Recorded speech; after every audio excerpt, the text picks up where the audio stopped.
We're here to hear great, great works by Deb Olin Unferth and Lincoln Michelle and Mary South and R.O.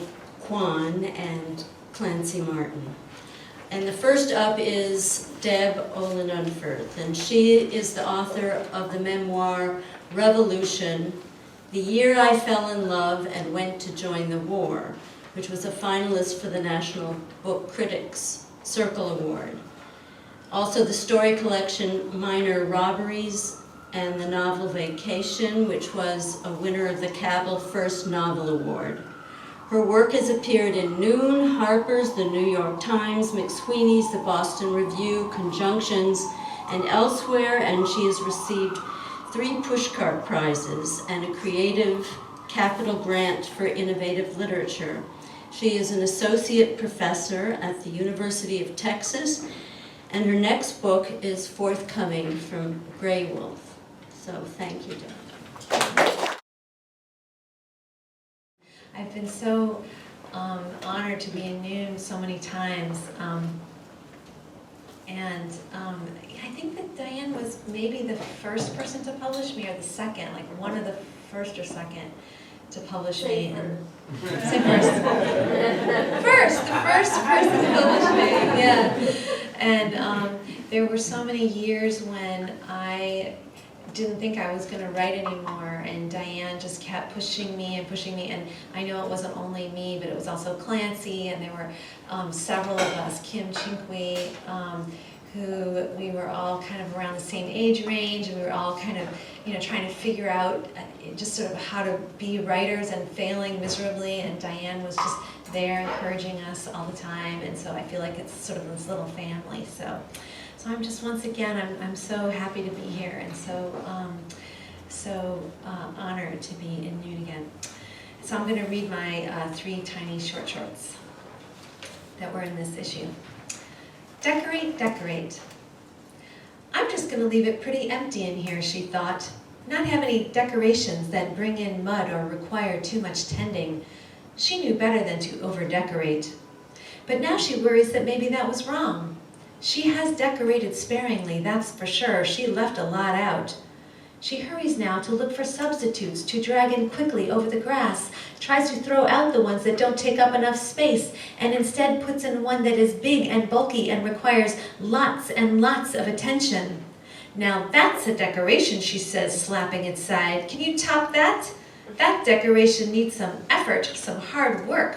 You can't leave that one out in the shed. You can't turn the light off on that one. You have to bring that one around with you everywhere you go. It keeps you busy. Is this all there is, she wonders, looking at her decoration? It was an old question, one she used to ask back when she had hardly any decorations and her rooms were so empty. She considers it now. What if this decoration stops working or goes away someplace and never comes back? Then where will she be? She needs another backup decoration, perhaps in the basement. She'll need to leave it in the dark, locked away. But what kind of decoration could that be? She walks off through the snow, her decoration whining and crawling behind her, and she contemplates it, tries to see its future. The worst. The entire episode lasted nearly a month as she and her husband slowly figured out what was going on and ruled out solution after solution, moving from the minor, washing the bedclothes, to the major, dragging the mattress out to the dumpster, to the absurd, covering the entire apartment in a thick white bedbug powder that burst into a cloud when she tried to vacuum. That night, when they were cleaning the powder from the carpet, was the worst night because her husband kept breaking into laughter and saying, "Come on, it's a little funny," when it wasn't funny at all. And she saw that she would never be what he wanted her to be, and she felt alone and old and angry and afraid and covered in white powder. The day her husband moved out was the worst day of her life, though at the time she was too angry at him to know it. Only later did she realize the truth of this, and then she spent years, a decade even, looking back at that day and feeling the worstness of it, living in that worstness, so that each day that followed was also the worst day of her life because it contained the fact that he'd left her within it. Last one. This one's like a page and a half. The other two were only one page, so settle in.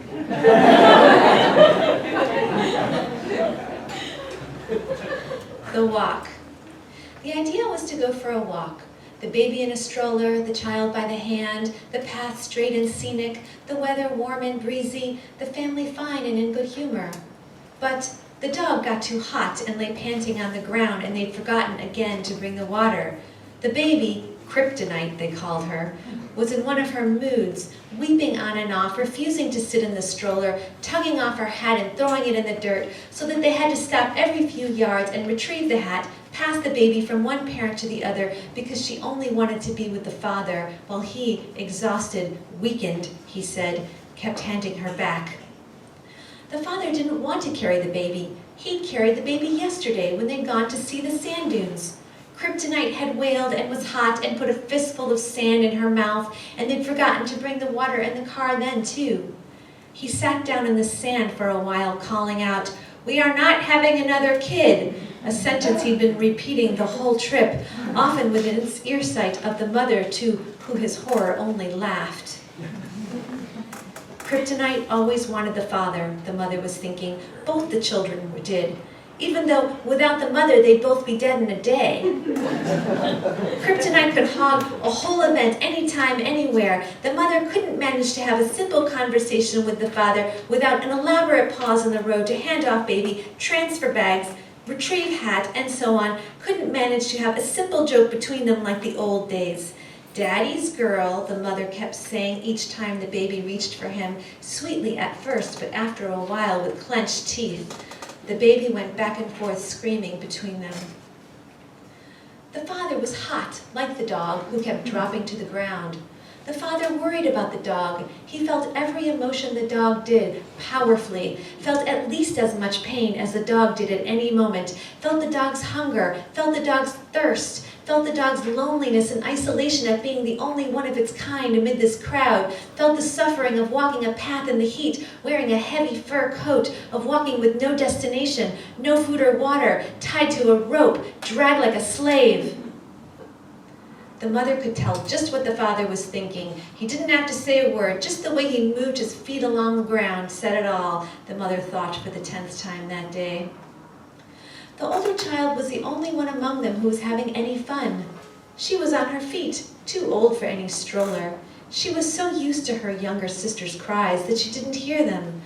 A kryptonite shield, the father always said, a talent that later in life would be seen as a flaw, lack of empathy, people would say. She was so used to her parents bickering that she didn't hear them either, uninterested in the suffering dog. She strolled down the path, looking at flowers. Thank you.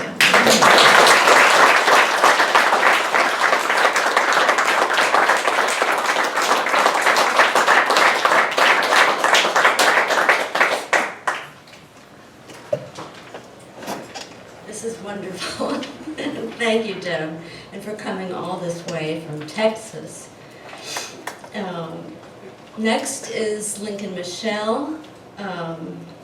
His fiction appears in Tin House, American Short Fiction, Noon, and elsewhere. He is the online editor of Electric Literature and the co-editor of Gigantic Magazine. His debut collection, Upright Beasts, is forthcoming from Coffee House Press.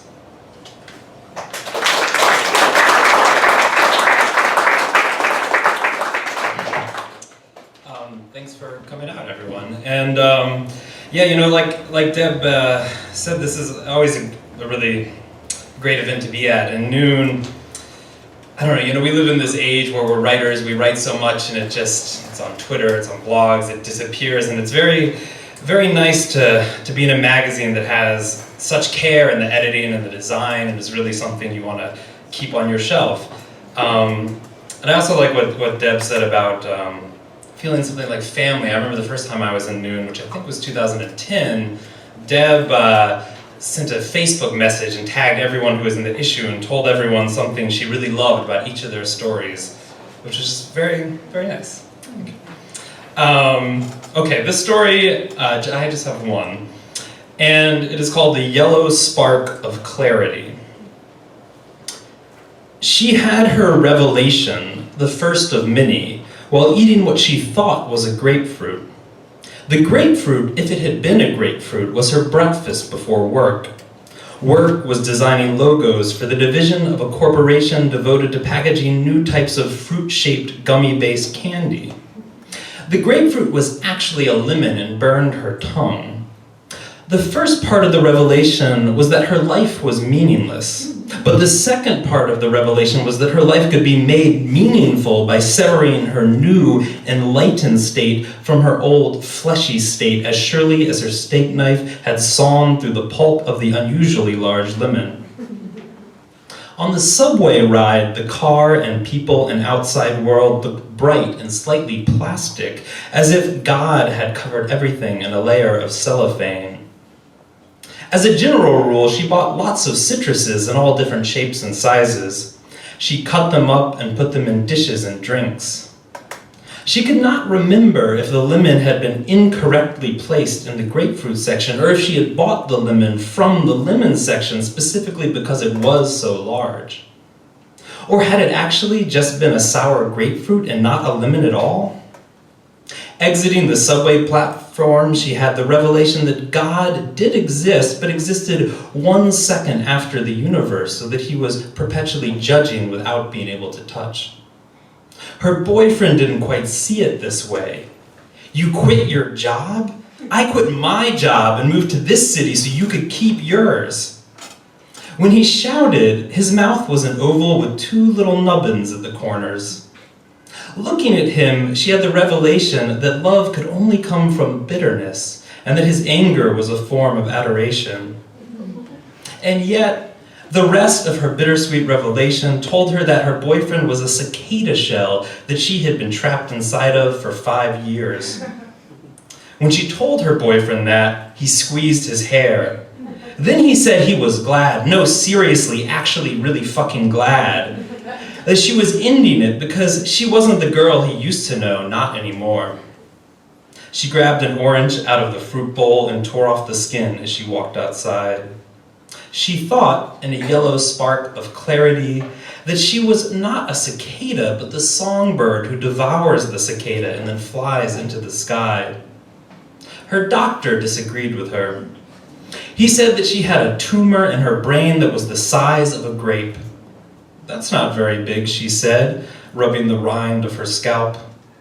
A grapefruit is quite large for a tumor, he said. Ah, I thought you said a grapefruit, not a grapefruit. The doctor gave her a sour look. He held up the scan and pointed, but the glowing mass behind his finger was distinctly lemon-shaped. The doctor had a round metal disc on his forehead, and for a moment, he looked like an angel, but then he turned his head and resumed his human form. She squinted as the oval lights covered her. One person standing above her stuck a needle in her arm, another slipped a mask over her face. At that moment, she had the revelation that she might not have any more revelations. These lumpy heads towering over her were such unfamiliar shapes. Were these new types of honey bells that she'd never be able to touch? Thank you.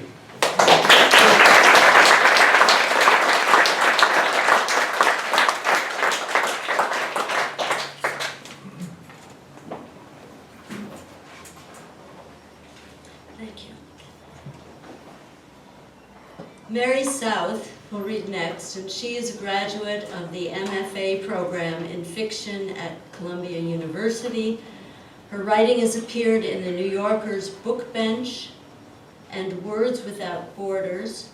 She is a senior editor at Noon, and this is her first published story.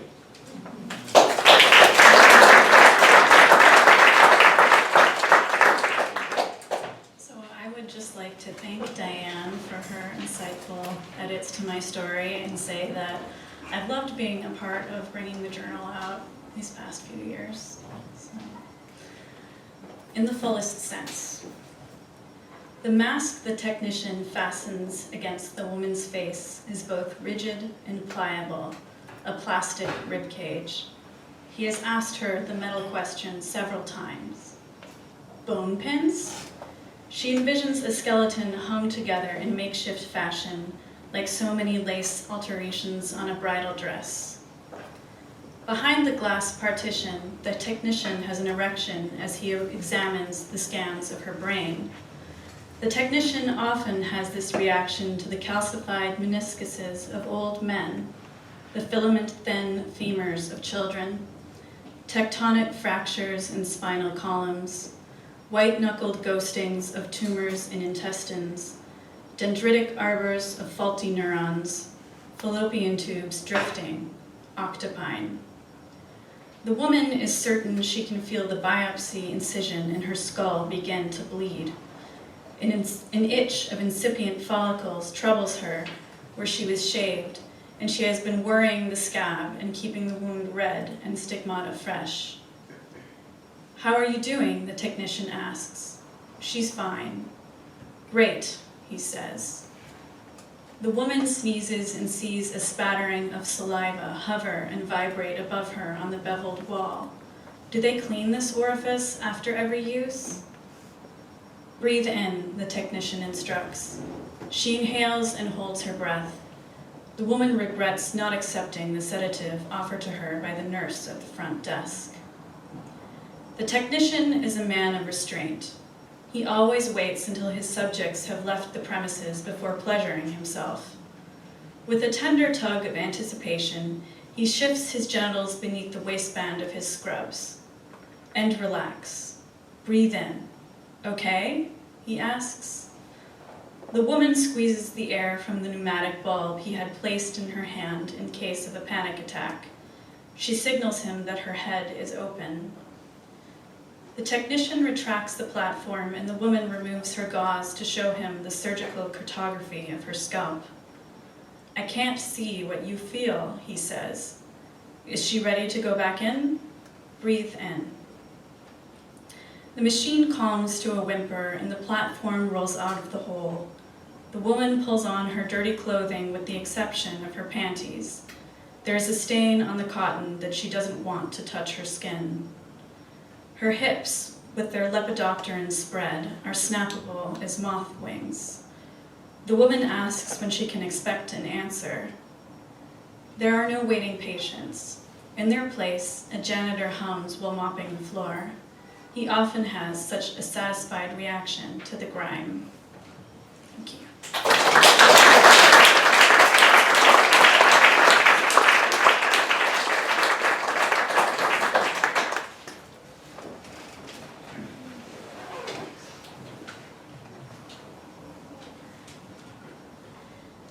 Wonderful. Next is R.O. Kwan. Can I give away your name, Reese? I don't know. Her writing has been published in Plowshares, The Believer, Tin House, Kenyon Review, and elsewhere. This is her first appearance in Noon.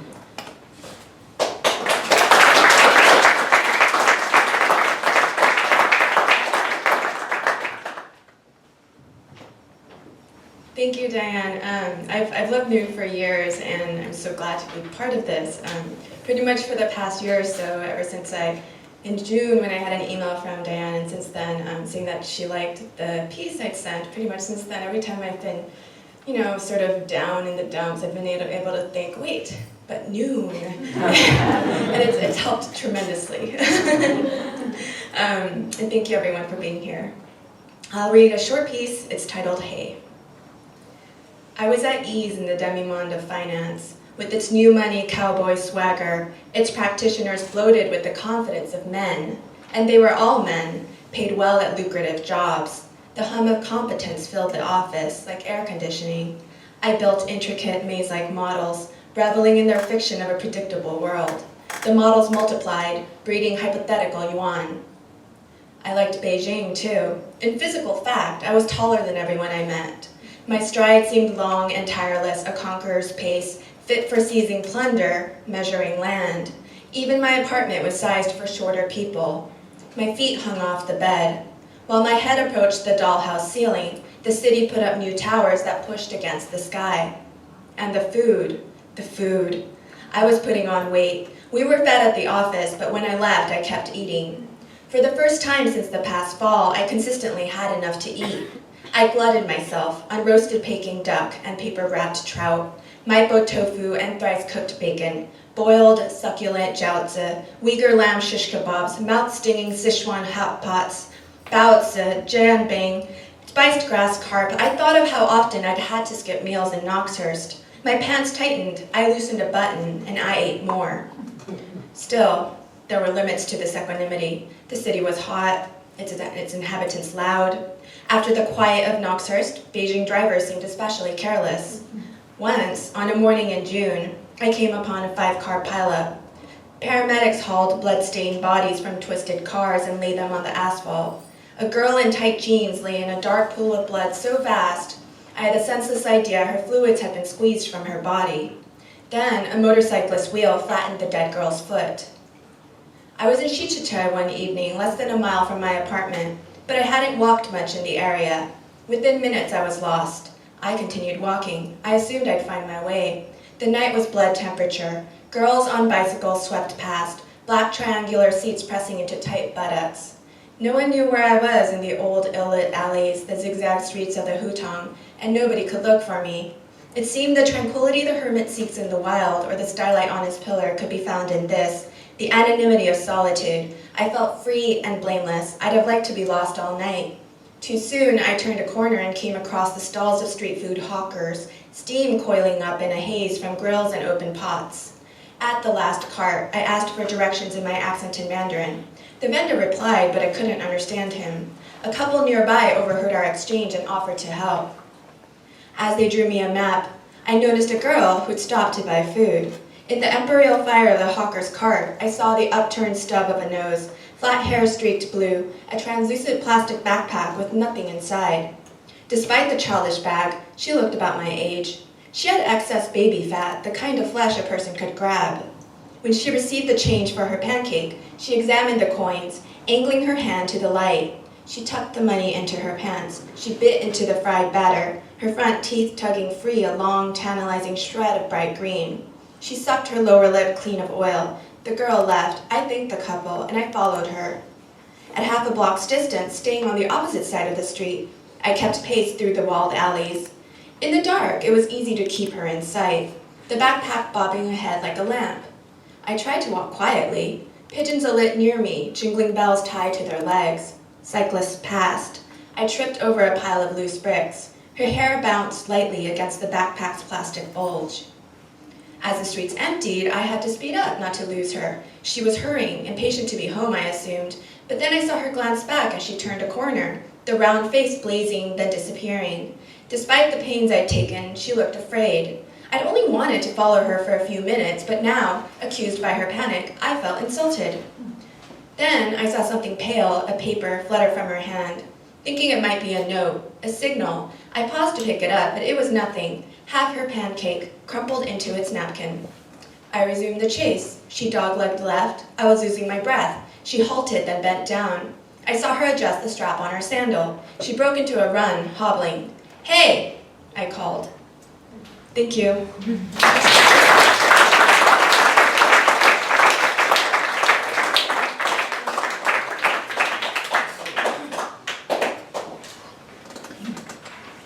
We are very lucky tonight, very, very lucky, and I'm very happy.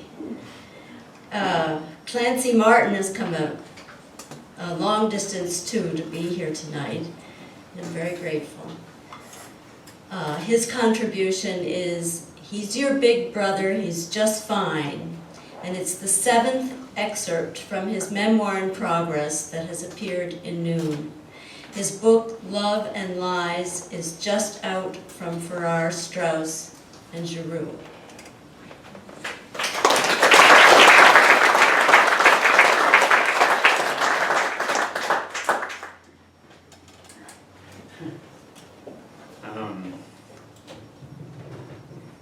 Thank you so much, Diane.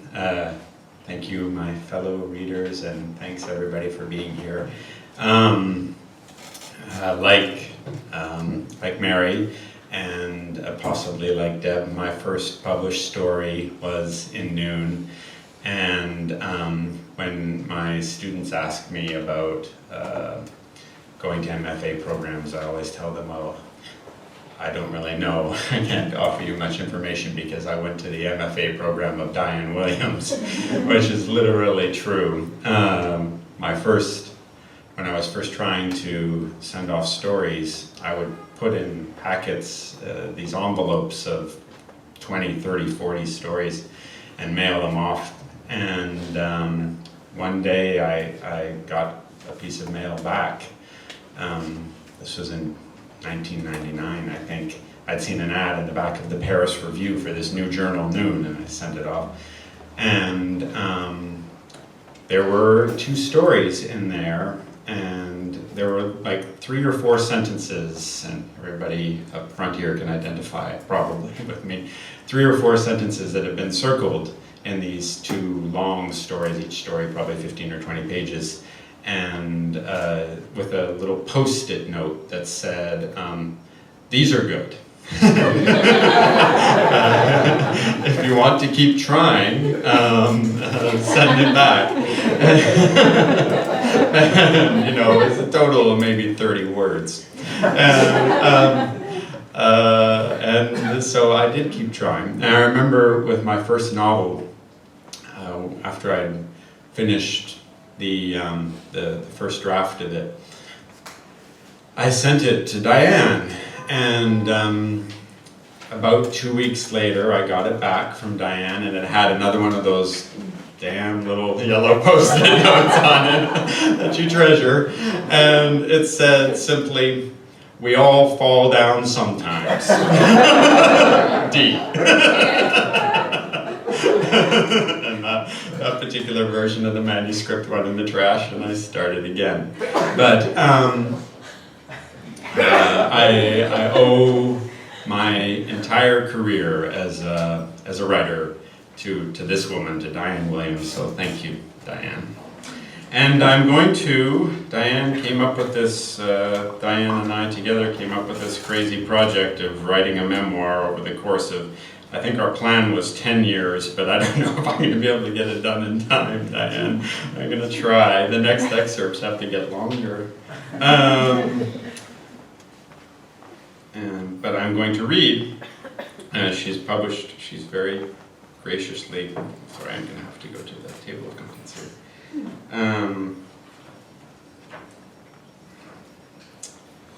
Okay, so this is, as Diane said, this is the 7th from this memoir that I've been working on called Bill and Lisa, about my father, who died kind of sad death in a mental hospital for indigents down in Miami, Florida, about 10 years ago, and my stepsister Lisa, who was murdered. But this is about my big brother Darren, and it's called He's Your Big Brother, He's Just Fine. I was a clumsy kid and often fell down the stairs. One of the triumphs of my adult life was when I was walking down the stairs outside of a new apartment complex. I had recently left my wife, and this was my 3rd new apartment in the past 6 months. And with my 2-year-old in one arm and my laundry in the other, I fell, and I slid all the way down those gravel and concrete steps with my 2-year-old held high in the air. It was summertime, and I was in a t-shirt and shorts, and I felt justified for a moment as a father, which is an emotion I don't feel often. On one occasion, I was only 4, and I watched my big brother Darren, who was 10 or 11, hauling the vacuum cleaner with difficulty up the stairs. I followed him. Pat, my 2-year-old brother, came to the top of the landing as well, and when we were all at the top, suddenly Darren pushed the metal hoover down the stairs. It clattered and banged hugely.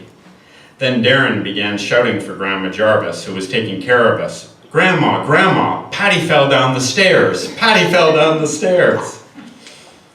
Darren, unlike many natural comedians, never strikes you as a bitter person, but he will cheerfully inflict comic pain on others. Once when we were working at Fort Worth Gold together, a briefly, wildly successful jewelry store in Texas. When he was 23 and I was 16, he would sometimes answer the phones just to show the new people how it was done. And someone on the other line asked for Lone Star Storage. Darren explained to the caller that he had reached a jewelry store. This happened 2 or 3 times in a row, and then Darren answered, Lone Star Storage. He took the man's name and put him on hold. Then he confirmed with the man that he was several months behind on his payments. He put him on speakerphone so the growing crowd of us could hear. That's why I was calling. I am sending a check next week when I get paid. Back on hold again. Mr. Lawrence, did I get that right? You are Mr. Lawrence? Yes, sir, that's me, Samuel Lawrence. You have a television in storage with us, is that right, Sam? Yes, sir, that's my TV. My furniture, my clothes, everything I own is in that storage unit. Could you hold a moment, sir? Darren took a few minutes to smoke a cigarette. Mr. Lawrence, yes, sir, call me Sam. Well, Sam, I tried to stop the auction, but it's already happening down here. Your TV just sold for $7. He's got all your stuff out on the sidewalk and they're selling it all. What? You're selling my TV? No, it's sold, Sam. Now they're onto your coffee table. Give me a minute, sir. Let me try again. That's my stuff. You can't sell my stuff. Hold. He dragged this out for 15 minutes or more while the huge crowd of us laughed at this man's agony. You'd better get down here as fast as you can, Sam. I've tried to reason with him, but he said that after 60 days we can auction whatever we want, and there's a big crowd. It's going fast and it's going cheap. You gotta stop him. That's all my stuff. I don't have a car. Well, then take a cab. Get on the bus. Whatever you have to do. I'll tell him you're on the way, and I bet he'll wait on the other stuff until then. Don't let that TV go. I'm coming. Don't sell my clothes. The last we heard of Sam, he was taking a taxi to Lone Star Storage. For years, I would tell this story when I told my Darren stories, and I sincerely didn't understand the moral outrage it provoked in many people. Now, approaching 50, naturally I see what a cruel joke was being played on Sam by the 23-year-old jewelry salesman. What if Sam had used his last $10 on that cab, and he arrived there after closing, without even the money to get back home? What if he simply accepted the fact that all his material possessions were gone forever? That's what I would have done, as I imagine Sam's position. Many years later, after our father died, when Darren and I owned our own jewelry store in Texas, we were notified by a storage facility in Arizona that we had to come and pick up our father's things, or they would be auctioned off or otherwise disposed of. We didn't pay the bill, and although we planned to fly out and get the stuff, we never made it. Now I understand that these two events are bound together. I cannot imagine what it will be like when my big brother Darren dies, and I can't think how I will bear it, as I can't think how I will bear it when our mother dies. For years, I was certain that I would die before either of them, which may, of course, be the case. It's a selfish but normal thing to want to be the first one to go. One more funny story about our time in Texas. This was when Darren was married to his wife, whom he eventually left, but reluctantly. It was the same time as Fort Worth Gold. I was living with Darren and his wife. Darren's wife and I were in a long line at the grocery store. Darren was off fetching something. Then, when we saw him, he had his arms outstretched down almost to his knees, and between his fingers and chin, he was holding 6 or 7 giant packages of Pampers. At this time, Darren and his wife did not have a child, and she said, "What the hell are you doing?" He shouted, "Damn it, honey, I'm making decent money now, and I'm sick of my kids wearing paper towels. I don't care what you say, today I'm buying my kids real diapers." True story. I remember the way the women in the store looked at his wife. I was too embarrassed to laugh. Naturally, she left and waited for us in the car. In fact, trying to remember it now, I think she may have walked home. Darren had been away to prep school, Shattuck Military Academy in Faribault, Minnesota. My father, who also attended Shattuck, bragged about the school, but I later learned that when he had gone, and when they sent Darren there, it was considered a reformatory, not a high-priced gateway to a prestigious university. My father had the Shattuck School emblem tattooed in green ink on his right forearm, and I had always admired the masculinity of that tattoo, and I hoped I would attend Shattuck when I was older, but I knew I could never live away from our mom. I couldn't even make it through a 5-day second-grade summer camp without faking a stomach illness to come home. Mom and I made brownies and mailed them to Darren at Shattuck, and I used my paper route money to buy books that Mom thought he would like. And once a week I would get to talk to him briefly on the phone. Long distance phone calls were very expensive back then. And we were calling the States from Calgary, so it was an international call. Later I learned from him that he begged Mom to come home every time they spoke.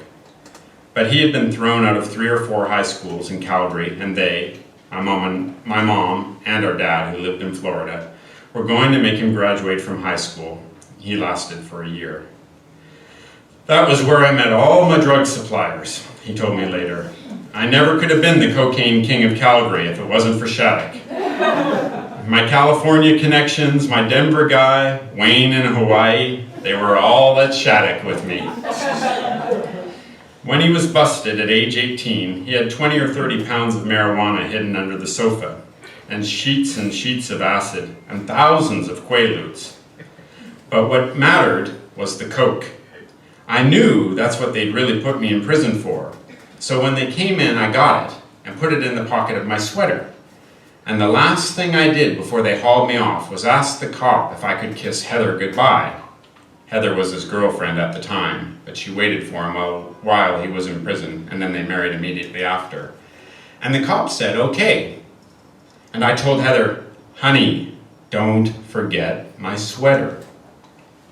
And she said, like shouted, why the hell do you care about your sweater at a time like this? And I kissed her quickly and then whispered in her ear, just don't forget to grab my sweater.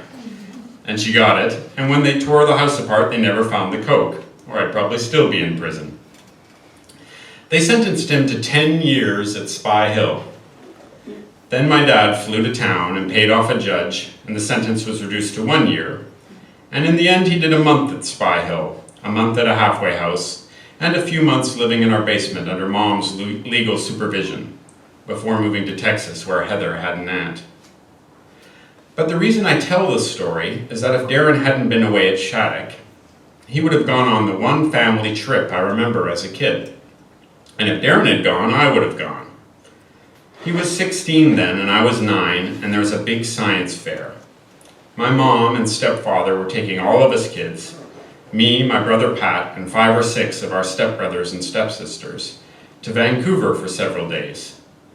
I used the science fair as an excuse to stay home. My mom said I could sleep in their room so that I could watch TV before going to bed. The first or second night the movie The Exorcist came on. I was excited to see it because I had read the book, and I was too terrified to leave the bed to turn off the television. I was too frightened even to pull the covers over my head because of the noises. I thought Linda Blair might come right out of that television. That was the most frightened I've ever been in my life, I think. I've been lucky. Watching The Exorcist at home, alone in the dark in that big empty house in my parents' bed. For years afterward, I saw little Linda Blair, eyes bulging and hungry, staring at me every time I closed my eyes in the shower, and every night before I fell asleep, sitting at the end of my bed. Until recently, I would never sleep with my hand over the edge of the bed, for fear she would drag me under there with her. The science fair? My science teacher asked me if I wanted help with a project, and I thought I didn't need it. My submission was half of a hamster exercise globe glued to a piece of cardboard with some decorative plastic fish and a red octopus glued around it, painted blue and green to represent the seafloor. I took it on the bus with me downtown to the conference center. When the judges came by, I explained that it was an underwater city. I still remember how confused the three of them looked. The kid who won had constructed a model of a kind of barge with a rolling squeegee behind it that motored through a tank of water and pulled up an oil slick he had created. I called my mom Colette in Vancouver after the science fair from a payphone right outside the building. I had put my underwater city in a trash barrel and told her I missed her. When she asked about the science fair, I told her I didn't want to talk about it. I tried calling Shattuck. I had the number memorized, but they didn't accept collect calls. My first time scuba diving was with Darren. My first time in Vegas was with Darren. My first time with a hooker was with Darren. My first time doing cocaine was with Darren. I learned how to put someone in a headlock from Darren.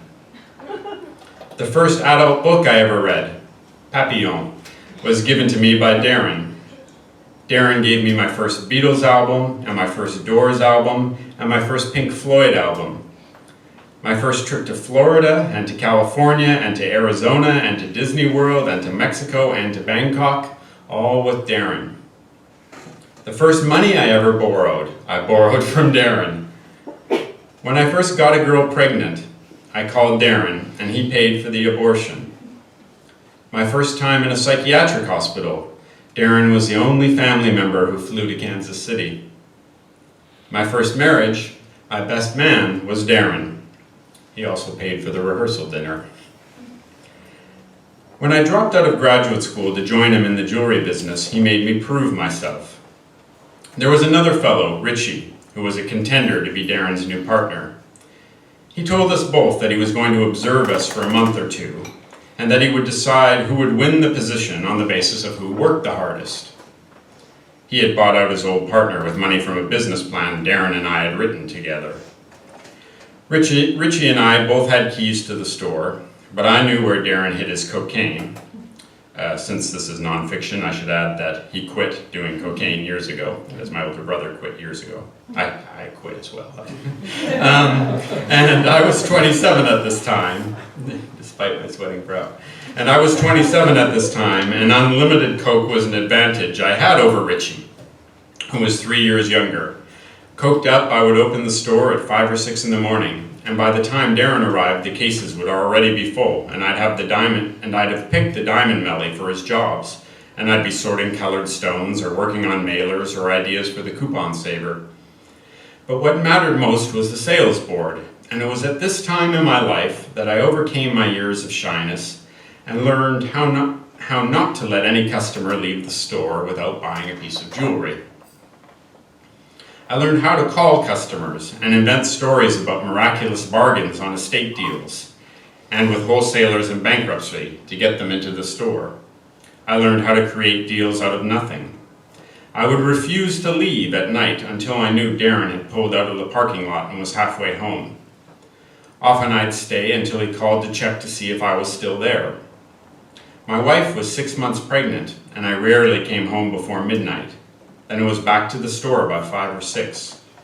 This went on through August, September, October. Monday through Saturday I did this, including Sunday once the season started. Until one morning Richie came to Darren and said, "I think Clancy should be your partner." Everyone in the store knew already, of course. But by then, I had formed the habit of working those hours, which lasted for years afterward. When my first daughter was born on December 23rd, I remember going downstairs in the hospital, this was before ordinary people had cell phones, and calling Darren from a payphone to see how the numbers on the sales board were doing, and to tell him that I'd be back in the store on the 27th. I felt guilty and nervous that I wasn't there in the store that Christmas Eve. I kept explaining to my wife that soon we would be rich, and I wouldn't have to work these kinds of hours. But we didn't get rich, and soon I was divorced. It was at this time, too, that without knowing it, I resolved to kill Darren. It was then I first understood that Darren was my father. How I did it was the same way I had killed Richie, with the sales board. It took a few years, but there came a time when every month I was on the top of the boards. I would be angry then if at the end of the day Darren had beaten me on the boards. Not angry at him, naturally, but angry at myself. By this time, I would do anything if it meant a sale, and I was destroying our business in the process of liberating myself. I didn't care if we lost money on a deal. I didn't care what lies I had to tell. I didn't care if I spent nights sleeping under my desk. We had a shower in our bathroom. I wanted to double or triple his sales numbers every month. When his wife was behaving strangely, I told him to hire a private detective, knowing what he would discover. When he left her and was suddenly lost, neither of us can live without a woman, I would only work or spend time with my girlfriend. I went to lunch with him once at that terrible time when he was suffering like I've never seen him suffer since, and I told him that he was better off without her, but it would take 6 months to know it. He moved into the same loft complex I had moved into in Dallas, and I saw him outside of work twice. The day he moved in, and at a Halloween party the owners of the lofts, young Dallas SMU bankers' sons, threw for all of their developments at our complex. He had rented a bishop's costume, complete with crozier, gremille, and mitre. I wasn't in a costume. And somehow Darren wound up in the pool. I remember worrying that he might drown in his red and gold robes, but he was laughing and 2 women took off their outfits and jumped in with him. He was doing handfuls of ecstasy at that time. He used to keep a jar of it on his desk at work next to his jar of Jolly Ranchers. And he'd offered me some at the party, but by then the only drug I liked was alcohol, and I was unhappy with the cheap frozen margaritas they were serving from machines at the party. My girlfriend and I went down the street to the Blue Goose and drank real tequila, and I was sick at the thought of how I abandoned him. But I kept telling myself, he's Darren, he's your big brother, he's just fine. I was there at the hospital when his son was born. His wife had suffered an ectopic pregnancy, so they adopted. And I held his baby son only minutes after he came out of his teenage mother's womb.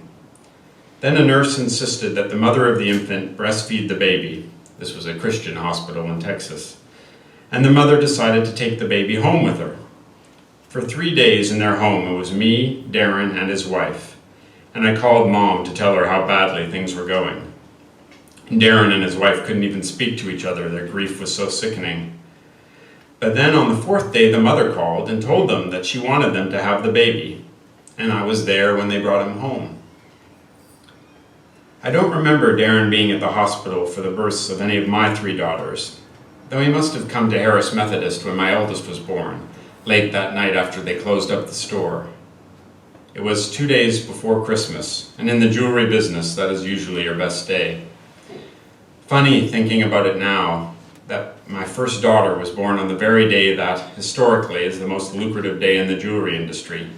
The one day of the year that it rains down money, when the last-minute men are so desperate and hurried that the jewelry sells itself. When, with luck, at the end of the day, you look in the safe and at the checkbook and the next day's bank deposit and the cash you socked away and realize, well, we might make it 1 more year after all. Or even, well, I guess we can buy that boat.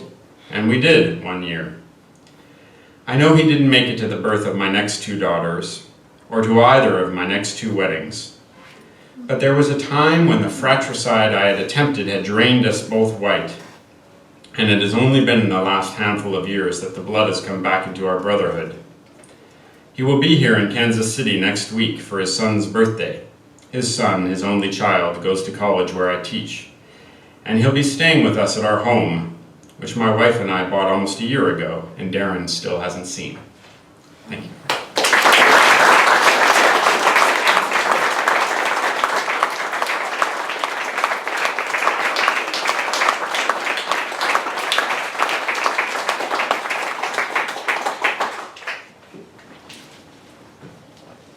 Thank you all for being here. There's such generosity in this room, and I'm so profoundly grateful for these great works and that we can share them in Noon. And to all the people who helped put Noon together, our great staff, and to the center for hosting this every year. Thank you.